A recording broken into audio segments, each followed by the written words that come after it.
El hecho que Fuerza Patria diga que nos va a ir mal, para mí es una ratificación que estamos en el camino correcto. Porque si quienes gobernaron 25 años y fracasaron, evidentemente que sus ideas o las motivaciones que tienen no están orientadas hacia el bienestar de los argentinos. Vos dijiste que muchos se fueron, no se fueron muchos, se fueron pocos. Y cuando vos querés evaluar el por qué, yo acuñé una frase. Cuando las ambiciones son más grandes que las convicciones, se producen este tipo de movimientos. En la política uno tiene que estar por convicciones. No puede dejar las ambiciones porque todo el mundo quiere progresar, pero la ambición no puede nublar tu convicción. Cuando vos traicionás tu convicción en pos de la ambición, ahí está todo perdido. Y ese es uno de los vicios de la política que nosotros queremos corregir.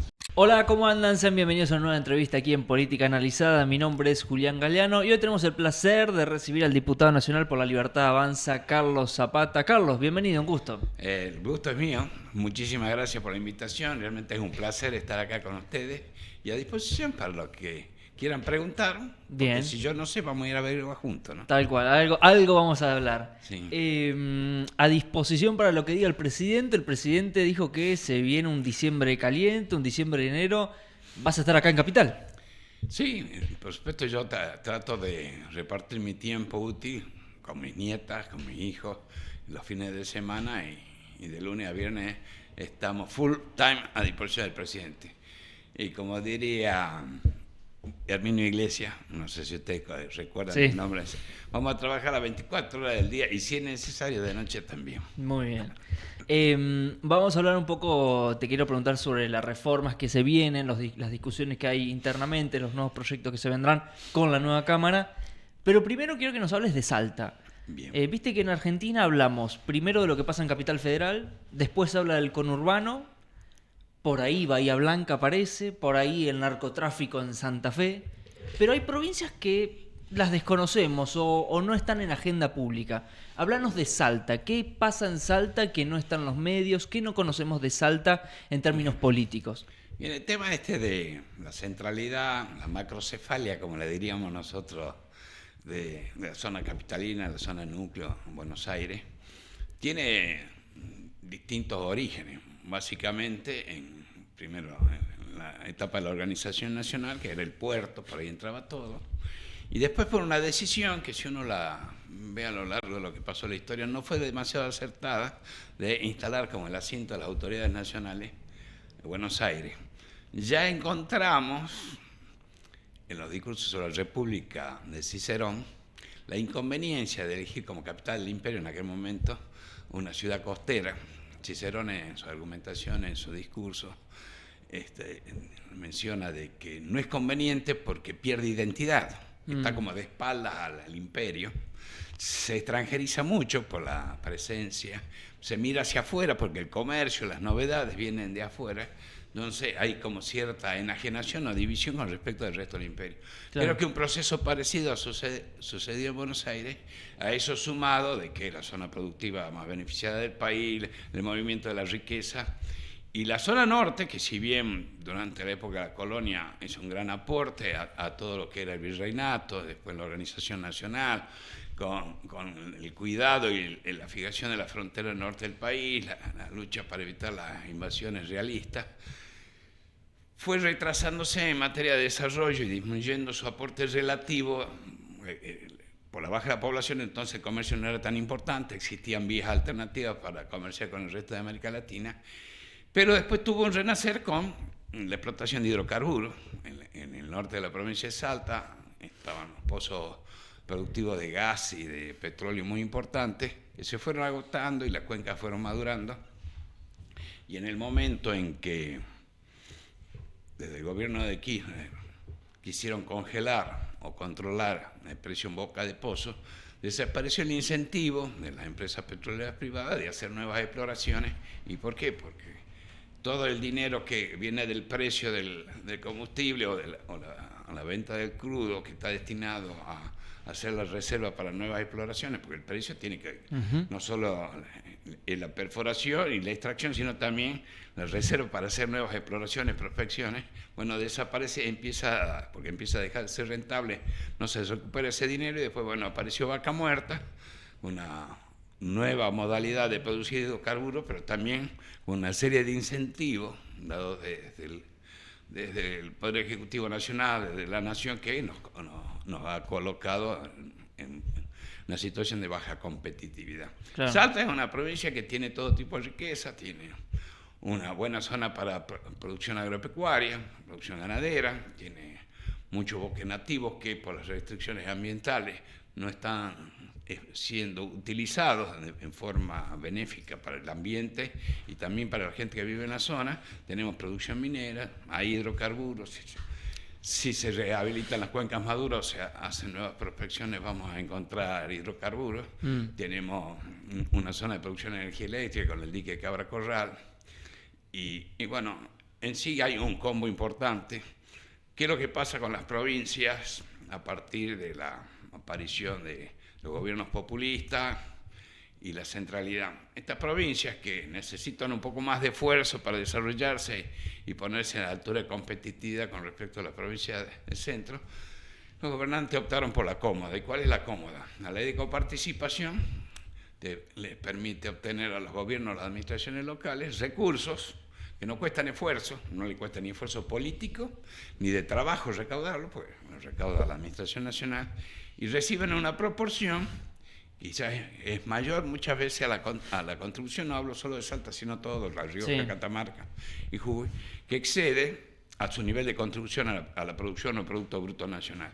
Entonces, cuando el ingreso que viene de coparticipación supera el ingreso propio por la aplicación de los impuestos provinciales, se le dice provincia rentista.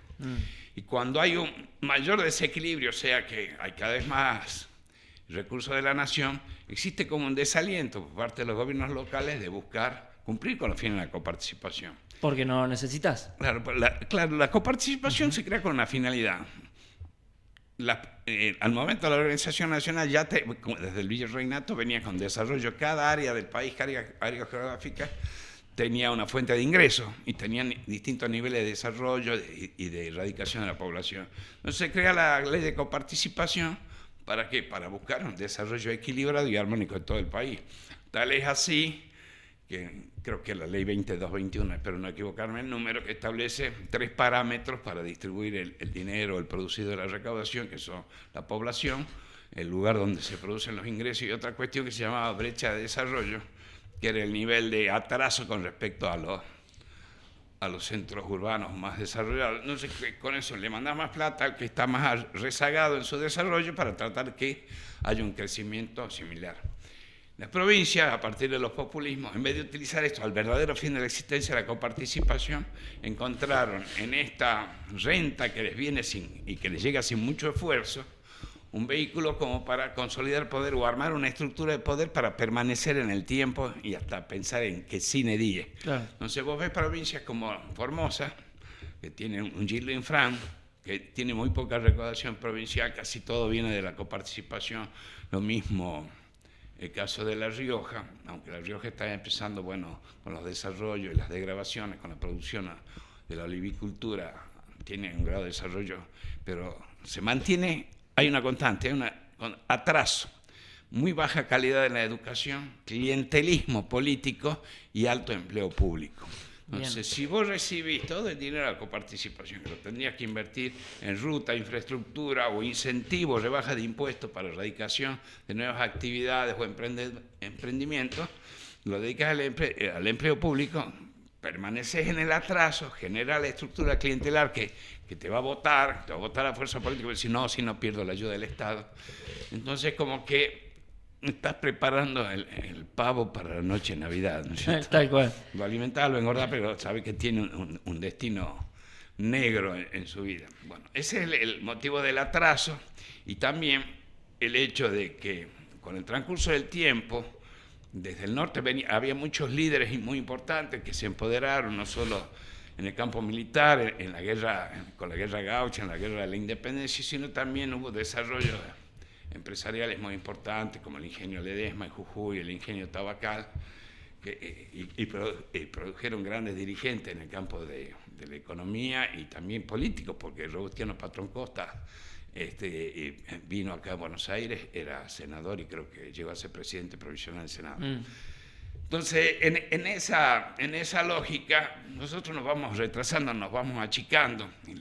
muchas veces los gobernadores tienen muy poca visión de expansión. La excepción de los tiempos contemporáneos, podríamos decir, fue el senador Juan Carlos Romero. Él sí tenía una visión mucho más amplia de desarrollo. Él sí hizo un gobierno donde procuró el desarrollo de la provincia, hizo obra, buscó la erradicación, puso en valor lo que es la actividad turística, facilitó el desarrollo y la instalación de nuevos hoteles para el turismo, facilitó también elementos para el desarrollo de la zona del valle, los valles Calchaquíes, Cafayate, por la vitivinicultura, en fin. Bien. Tenía un criterio de facilitar la expansión productiva. Pero, que no lo ves en el resto. Y lo que lo sucedieron, destruyeron y, como diríamos, cuando decíamos, chico, el chango se anda pisando los cordones, o sea, que se anda tropezando, sí. ¿No? Y me decís, bueno, vos, cuando vos me hablas del crecimiento y desarrollo de Salta, yo lo relaciono con el RIGI, por ejemplo, sí. Que de los proyectos aprobados, uno es para Salta, que es el proyecto de litio de Río Tinto, pero después hay dos también que se están evaluando, que es algo que no se habla, viste, en los medios de comunicación. El RIGI quedó como en un segundo plano, pero hay dos proyectos más que podrían beneficiar a Salta, que son la sal de oro de Posco Argentina, y después de Galaxy Lithium, sal de vida, también otro de minería. Ahí hay algo también de cobre. Digamos, compartimos la cordillera con Chile, y si los chilenos tienen un nivel de exportación que decuplica a los argentinos, evidentemente nosotros tenemos mucho para desarrollar. La provincia de Salta, más administrada o por personas que buscan el facilismo, o sea, obtener recursos con muy poco esfuerzo, buscando el desarrollo, el crecimiento de actividades supletorias, porque la minería tiene vida mientras existe el yacimiento. Pasó en el norte, maduraron las cuencas, y YPF se trasladó a Vaca Muerta. Prácticamente todas las empresas privadas de exploración y de explotación fueron madurando los pozos, los fueron cerrando y se fueron yendo, y hay toda una zona que cuando yo era chico tenía los adelantos tecnológicos antes que la ciudad capital, que es Campamento Bepucio, General Mosconi, la zona de Tartagal, que bueno, cayó en un cono de pobreza importante. Hay gente capacitada para trabajar en la industria del petróleo, que maneja taxi, pero taxi no nuevo, sino taxi que tiene 10, 20 años. Hubo en la época de la privatización de YPF, digamos, un proceso de redimensionamiento de la empresa, gente que quedó afuera. Algunos de los ingenieros y los técnicos están trabajando por el lado de Arabia Saudita, otros están en la zona de Vaca Muerta, gente altamente calificada, y los que no pudieron hacer eso están manejando taxis o remises. Y el nivel de vida de la población cayó muchísimo. Parece un pueblo del lejano oeste, por lo que no hay construcciones nuevas, todo se estancó. ¿Y eso por qué? Porque durante la época de bonanza, los que tienen la responsabilidad de prever o pensar estratégicamente el futuro de toda la provincia y de cada una de las regiones, no establecieron una actividad supletoria. O sea, que cuando se termine esto, no impulsaron otra actividad, ni siquiera buscaron el cumplimiento de la ley de área de frontera, que es de la época de Onganía, que establece regímenes especiales para la erradicación de industria y actividades, para generar, como te puedo decir, una barrera con los países vecinos, donde haya más radicación de argentinos y empresas. Entonces, ¿qué es lo que pasa? Cuando vos perdés empleo, la gente que está arraigada, no se quiere mover, busca actividades sucedáneas. Bueno, entonces empiezan con el comercio ilegal, el contrabando de frontera. Y hoy el terreno venía ganándolo el narcotráfico, hasta que la ministra Bullrich salió con el plan Güemes, y del ministro Petri la operación Roca, que estamos corriendo desde atrás, pero yo confío en el buen diseño de estas operaciones de seguridad en el área de frontera para combatir el narcotráfico, pero no solo el narcotráfico, el crimen de frontera, sino también el contrabando y la trata de personas. Bien, perfecto. Le fue muy bien a La Libertad Avanza en Salta. Había muchas encuestas circulando, pero aún así, bueno, el voto al final terminó marcando otra cosa. Presentanos a Emilia Orozco para quienes no la conocen y de golpe se sorprendieron con su presencia y su gran elección. Hablanos de ella. Emilia Orozco es una señorita que altamente comprometida con la idea de la libertad, sumamente trabajadora, actúa en política en la parte que a los políticos por ahí les resulta más tedioso. Ella va y presta la oreja Y no solo presta la oreja y después, como los otros políticos, la desenchufa. No, ella capta, capitaliza y luego viene y hace las gestiones para tratar de aportar soluciones o derivar el problema a las áreas correspondientes. Ella está, nosotros venimos a lo que llaman el olmedismo. Alfredo Olmedo en el año 2007 o 2009 en el 2007 empieza su actividad política, en el 2009 arma el partido político se llama Salta Somos Todos, era un partido a principio unipersonal, después yo me sumé en el 2011, entonces ya decíamos Salta Somos Todos, ¿no es cierto? Y como era la actividad, todo financiado con su propio bolsillo, entonces venía la elección, se activaba el partido, pasaba la elección, apagamos la luz hasta dentro de 2 años. Y Emilio Orozco fue, en una de esas elecciones, se acercó y empezó a militar y a trabajar junto con el partido. Tuvo sus oportunidades. Cuando yo fui candidato en el año 2021 a diputado nacional, lo fui en el marco de una alianza con Juntos por el Cambio. Nuestro frente se llama Juntos por el Cambio más. Yo digo que nosotros éramos lo más. Sí, éramos lo más. Éramos lo más.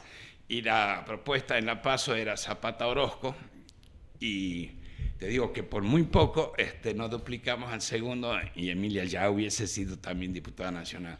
Ella asumió como concejal, siempre clara en su mensaje, terminante, valiente y todo apuntado a la verdadera función del político, que es no preocuparse por su bienestar y su futuro dentro de la política, sino por solucionar problemas. Y ella tiene una explosión de popularidad al pararse en una sesión y discutir con un concejal indolente del oficialismo y discutir un aumento de dieta. Dice, ¿cómo no aumentar la dieta? Esa gente no puede pagar los impuestos que nosotros estamos poniendo. Vamos a aumentar impuestos para aumentar una dieta. Me parece una barbaridad, cosas que compartimos en el espacio. Y le quisieron discutir y por ver una persona joven se plantó con tanta vehemencia, con principios sólidos y con argumentos irrefutables, tuvo un crecimiento en su popularidad que la catapultó para que sea nuestra candidata. Alfredo Olmedo es amigo de Javier Milei de hace muchos años. Yo lo conocí a Javier Milei en el año 2017. Era un programa en Crónica TV. Yo había ido con Olmedo porque estaba invitado y le veo llegar a Ñato que lo había visto un par de veces en la televisión, con sobre todo así de cuero de napa. Digo, la pucha, ahí viene un capo. Un rockstar. Realmente, sí. No, yo lo valoraba por cómo explicaba la economía. Y yo digo, ¿cómo lo vamos a saludar? Enseguida, empatía total. ¿Cómo te va? ¿Cómo te va, bárbaro? Llega, se sienta y empieza, bla, bla, bla, tira abajo cebollas y centellas explicando toda la situación. Sale de la entrevista y le digo, che, ¿estás bien? Claro, ¿por qué no voy a estar bien? Sí. Le digo, pero ¿descontrolaste? No, yo soy así. Para explicar las cosas hay que ser vehemente, porque si no la gente no te entiende. Los buenos modales, cuando vos querés cambiar el rumbo de las cosas, los buenos modales no caminan, son uno más del montón. Y yo estoy acá para llamarle la atención a la gente que estamos en el peor camino que podríamos haber elegido y que puedan recapacitar. Bueno, eso fue en el 2017, al otro día fuimos a almorzar, en la mesa de al lado estaba Gustavo Marangoni, economista, funcionario peronista, kirchnerista, en realidad era de Scioli en el banco en esa época, y a los postres se cruzó y empezaron a hablar de economía. Todo el mundo hablaba del desequilibrio de Milei que explotaba. Te juro, estuvimos de sobremesa hasta las 5 de la tarde. Vos ahí viste otro Milei, claro. Yo lo conocí, el verdadero Milei, al que sigo conociendo. El tipo en el diálogo me explicaba con argumentos, se tiraban argumentos de un lado y del otro, y estaba ante una clase de economía de dos tipos que tiraban argumentos que tenían su fundamento en dos escuelas económicas diferentes, pero en ningún momento perdía los estribos, sino que buscaba ser cada vez más didáctico. Y digo, no, el monstruo, guarda una foto, una selfie que nos sacamos, yo hacía la cara esa en ese momento. Y de ahí fue a dar unas charlas en Salta, yo fui el moderador. La primera charla que dio en Salta fue con Federalismo y Libertad, después Alfredo Olmedo lo invitó. Alfredo Olmedo en el año 19 lanza una precandidatura presidencial, el ministro iba a ser Javier, Alfredo Olmedo llevaba adelante la idea de erradicar el Banco Central. Y un día le digo, che, ¿por qué va a romper el Banco Central? Pues no sirve para nada. Las cosas que no sirven para nada hay que sacarlas, son perniciosas. Y bueno, me quedé pensando, no le pregunté mucho, pero cuando vos vas al Banco Central, entras al hall Sí. Vos miras para arriba, la misión principal del Banco Central es mantener el valor de la moneda, más o menos dice eso, y claro, si no cumple su misión está de más, ¿no es cierto? Nunca mantuvo el valor de la moneda. Entonces, vos vas razonando con las vivencias personales y entendiendo el porqué de los argumentos de Javier. En el año 2021 fui electo diputado nacional, voy a la sesión especial donde jurábamos. ¿A quién me encuentro? El primero que me encuentro, Javier Gerardo Milei. ¿Cómo estás? Sí, asumí, sí, yo también, bla, bla, conversamos. Llega el momento de la ubicación en el recinto, nos ubican ahí a 1,5 metros de distancia, así que tuve el honor, el privilegio, podría decir, y el orgullo de estar sentado al lado de una persona muy abierta al diálogo, muy didáctica, y pasar esas sesiones de 20 horas intercambiando malos chistes, y es tan bueno que se reía de mis malos chistes, te digo, ¿no? Y bueno, sin embargo, muchos cuando lo critican a Javier Milei dicen que su estilo confrontativo y demás no permite la apertura de diálogos o no permite que La Libertad Avanza pueda conseguir mayores consensos. De hecho, en estos primeros años, muchos diputados se fueron de La Libertad Avanza. no son muchos, son unos pocos, donde... Bueno, después te explico. El tema de Javier Milei y sus modales. Para impactar, llamar la atención y llamar a la reflexión, no podés ser muy delicado, que digamos, en tus modales. Si vos querés que la gente razone, tenés que mostrarle las cuestiones de una forma cruda. Entonces, eso no es violento, sino que hasta es didáctico. ¿Sí? Porque ¿cómo va a llamar la atención que está un tipo que va manejando a 200 kilómetros por hora y te va conversando así? ¿Vos qué le decís? Che, fíjate, ponen la vista para adelante, podemos chocar, le pegás un grito así, paspao, mira para adelante que nos vamos a matar. Bueno, entonces, esa es la situación que se vive, y Javier es de esa forma. Yo lo vi conversar con diputados de toda la... Se sentaba inclusive al lado de Romina del Pla, en ningún momento tuvo un exabrupto, nada por el estilo, venían todos. Tuve el honor, el privilegio de ser una de las primeras personas que lo abrazó cuando fue proclamado presidente de la Nación, por la cercanía de las bancas. Ese día lo valoré cada vez más. En ponerle la sesión estaba convocada a las 12. Digo, yo voy a ir a las 11:20, llego antes, entonces cuando llegue el electo... Sí. Él venía caminando para atrás de las bancas, entonces le doy un abrazo. Obvio. Llego, ya estaba el hombre en el recinto. Le gana todo. Entonces, bueno, nos dimos un abrazo y yo era el sacador de selfie, digamos, especial al principio. Bueno, teníamos ahí con Fino Charo, con Schiavone, con Victoria, con la gente de Chaco y demás. Y fue una emoción tan grande estar ahí al lado.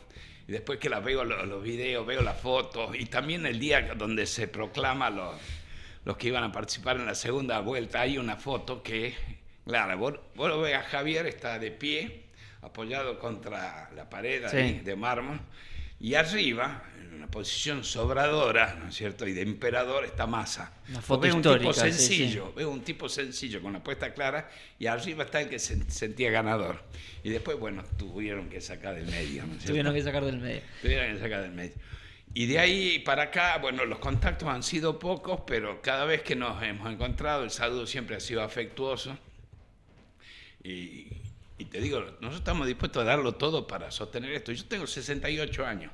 De que era chico, escucho desde la política el mensaje, van a cambiar las cosas, vamos a hacer potencia.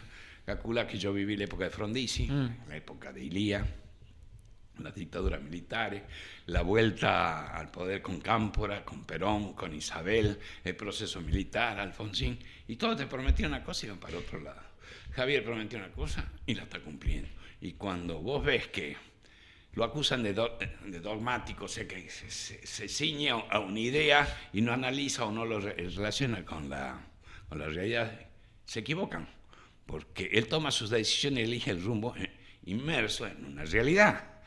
Y el camino del cambio no es un camino sencillo y que te va a significar muchas flores y aplausos. El camino del cambio tenés que cambiar la conducta, la inercia que lleva a la población, y muchas veces es dura. Y él vino para hacer eso, y yo considero que en la historia argentina él va a ocupar un lugar privilegiado para las futuras generaciones, y tengo el orgullo de ser parte de eso. Bien, perfecto. Con esto que dijiste que Javier Milei en 2017 te decía sobre la importancia de hacer un discurso que llame la atención, Sí. Si hay algo que te caracteriza es el humor en tus intervenciones, las he visto en entrevistas, en el discursos de la Cámara. Me anoté dos que me gustaron Sí. mucho. En la Cámara de Diputados dijiste que veías el bloque opositor generar un nuevo movimiento que vos lo titularías Movimiento Integrados Escatológico Revolucionario de integración Argentina. escatológica. Ahí está, de Integración Escatológica Revolucionaria de Argentina, por sus siglas mierda. Sí. Y después hay otro que escuché hace poco que dijiste: la izquierda siempre quiere menos trabajo y más salarios, tendría que cambiar su símbolo, que tiene una hoz y un martillo, por una almohada y un control remoto, porque no quieren trabajar. ¿Te demandan mucho tiempo pensar en esas cosas? No, ¿Lo buscas? No, calcula que una sesión no es breve, en tiempo prolongado, y vas viendo. Yo soy la persona que me gusta estar sentado, no me gusta estar entre las primeras filas porque perdí el panorama de conjunto, ¿no? Vos estás sentado y vos ves cómo se mueven. Y la sesión anterior del movimiento de integración, hablaba Moró, dijo que había que se pasaba la Constitución por el traste. Hacía poco le habían tirado bosta en la casa de Espert, y después vinieron en esa sesión de Moró dos diputadas que lo trataban de cagón, le gritan para que pierda el control. Digo, la pucha, tiene un común denominador, la bosta. Sí. Tienen evidentemente la escatología Una como fijación. materia principal en su formación política.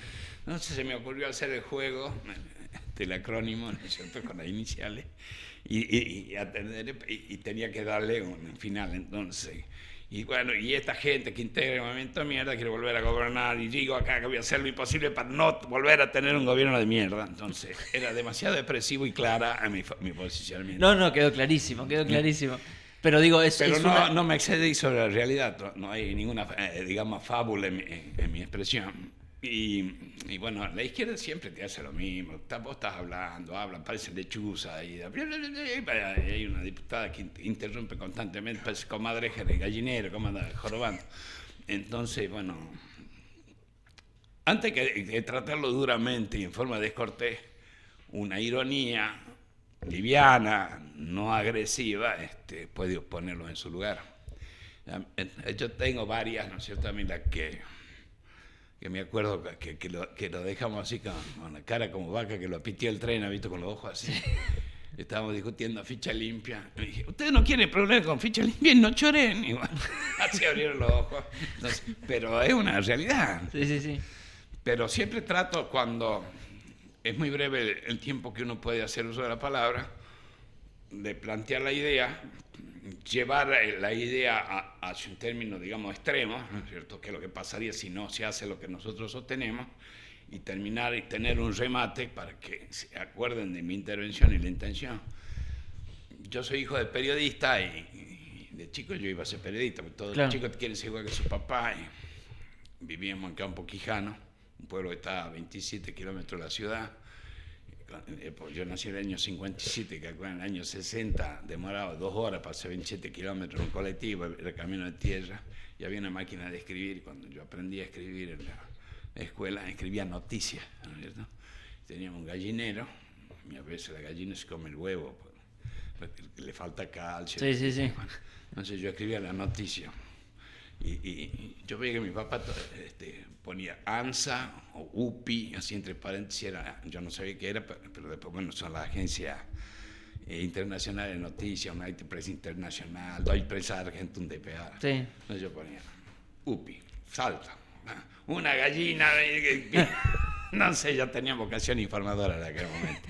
Desde el vamos. Después pasó el tiempo y los hermanos de mi madre eran marinos, aviadores navales, y claro, ya teníamos 10, 12 años y aviadores navales, aviones, todas las cosas. Entonces, mi vocación tornó a ser aviador naval. Entonces, tenía todos los papeles para ingresar al liceo naval y a mi papá le dio un infarto.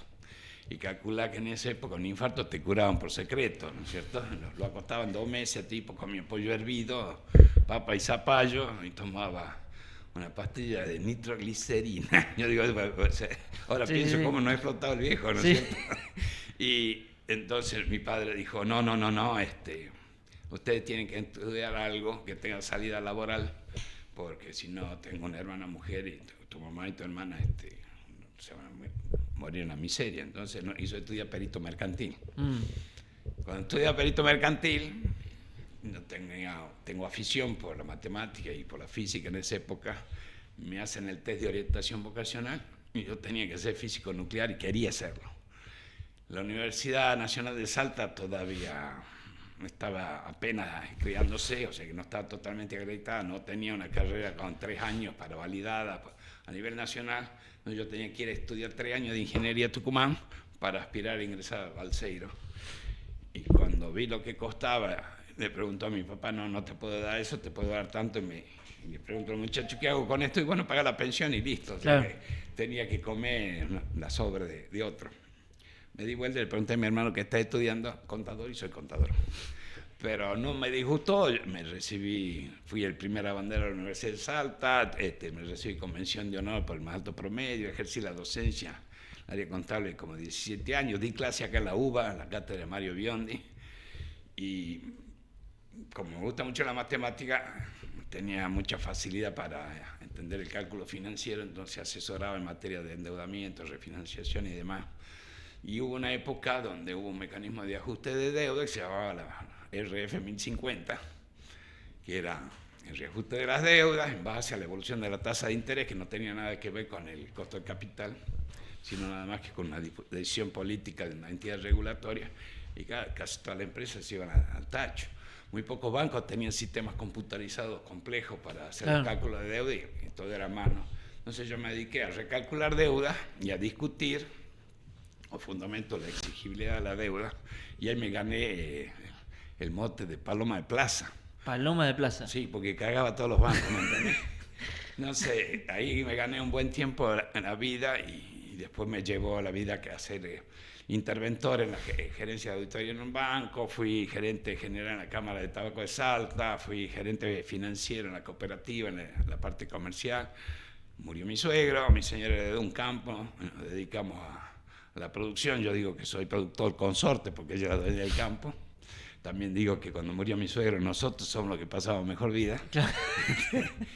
Pero bueno, aparte de todas estas ironías, mi chascarrillo, tengo un matrimonio que tengo 40 años de casado, tengo 3 hijos, la mayor es abogada, escribano, no viene a retirar el título, el segundo ingeniero de producción agropecuaria de acá de la UCA. Trabaja en una empresa de un americano que tiene intereses en Paraguay, y el menor es doctor en ingeniería aeroespacial y vive en Toulouse. Entonces, digamos, en mi vida alcancé muchos logros y se apareció el ángel de la política, Alfredo Olmedo, que nunca me pidió nada. Me llevó un amigo a ser concejal y de ahí Alfredo Olmedo, él se hizo un lado para que yo sea diputado nacional, un tipo tremendamente generoso. Y como si esto fuese poco, como dice a mi papá, no hay opa sin suerte ni negro con la mano blanca,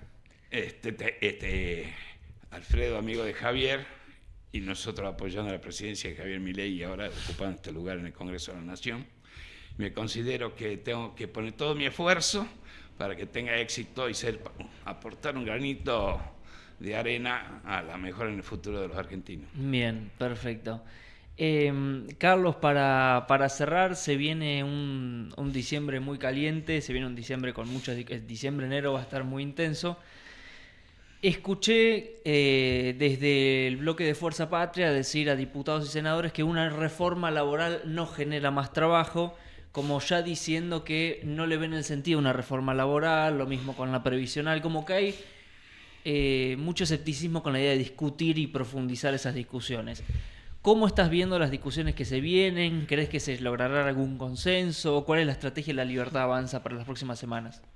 Bien, nosotros tenemos como primer objetivo sancionar y poner en vigencia un presupuesto para la administración pública para el año 26 en base a los parámetros que establece aquella persona que ha sido elegida para administrar. El presupuesto es una herramienta de administración. Si desde la oposición, que han sido desechados como administradores, te quieren imponer las reglas de la administración, estamos un poco en contrasentido de lo que es la organización política y administrativa del Estado. El hecho que Fuerza Patria diga que nos va a ir mal, para mí es una ratificación que estamos en el camino correcto. Porque si quienes gobernaron 25 años y fracasaron hasta al momento de querer prender la luz, por ejemplo, para decir algo nimio, evidentemente que sus ideas o las motivaciones que tiene no están orientadas hacia el bienestar de los argentinos. Si nosotros tomamos que la acepción primaria de la política es la búsqueda del bien común, digo, sí que, bueno, sí, buscamos el bien común, sí, hay distintos caminos, uno es a través de la propiedad privada de los medios de producción, otro será por la propiedad colectiva, digamos, todos buscamos lo mismo, el bien común. Pero el bien común nunca pasa por la corrupción, el bien común nunca pasa por el clientelismo, nunca pasa por la pérdida de los niveles educativos, nunca pasa por que crea pobreza. Entonces, si aquellas personas que son los responsables del empobrecimiento, de la caída del nivel educativo y la corrupción sistémica dentro del Estado me critica, yo digo, voy por el buen camino. Si no se trata de una reforma laboral, sino de una modernización laboral. Las leyes laborales, o sea, las que rigen la relación entre obrero-patronal, necesitan un ayornamiento necesario para estar acorde con los cambios y la evolución que tienen las formas de trabajar, las nuevas producciones, las nuevas fuentes de ingresos, las nuevas apetencias que tiene la sociedad y el consumo mundial. Entonces eso tiene que tener una elasticidad y ser revisada periódicamente. No podés tener estructuras rígidas que desalienten la inversión. Si aquellos responsables de que no se haya quedado puesto de trabajo, que haya aumentado la informalidad a tal punto que el 50% de la gente que trabaja está en la informalidad y por lo tanto no puede aspirar a una jubilación a su edad madura, a la edad del retiro, tampoco tiene beneficios de salud, se desfinancian todos los sistemas por esto, ¿cómo podés creer que decirte tengo el camino o la luz de la esperanza? Ya probaste 25 años, hiciste percha todo lo que tenías, ¿no es cierto? No vengas a querer dar consejo. Entonces yo digo, bueno, fuerza patria. Que no hagan tanta fuerza porque ya les salió desparramado una buena vez y ya no embarraron a todo. Gracias, Carlos. Gracias por venir. Te estaremos siguiendo los discursos, a ver qué pasa en los próximos días. Lo importante es ser protagonista, explicar las razones. Y te dije que iba a hablar al último, iba a dedicar un par de chispitas a que vos dijiste que muchos se fueron. No se fueron muchos, se fueron pocos. Y cuando vos querés evaluar el por qué, yo acuñé una frase. Cuando las ambiciones son más grandes que las convicciones, se producen este tipo de movimientos. En la política uno tiene que estar por convicciones. No puede dejar las ambiciones porque todo el mundo quiere progresar, pero la ambición no puede nublar tu convicción. Entonces, cuando vos traicionás tu convicción en pos de la ambición, ahí está todo perdido. Y ese es uno de los vicios de la política que nosotros queremos corregir. Bien, perfecto. Gracias, Carlos, por venir. Un placer. Gracias a vos. Gracias a vos por estar ahí del otro lado. Recordá de suscribirte, activar la campanita y nos vemos en la próxima entrevista aquí en Política Analizada.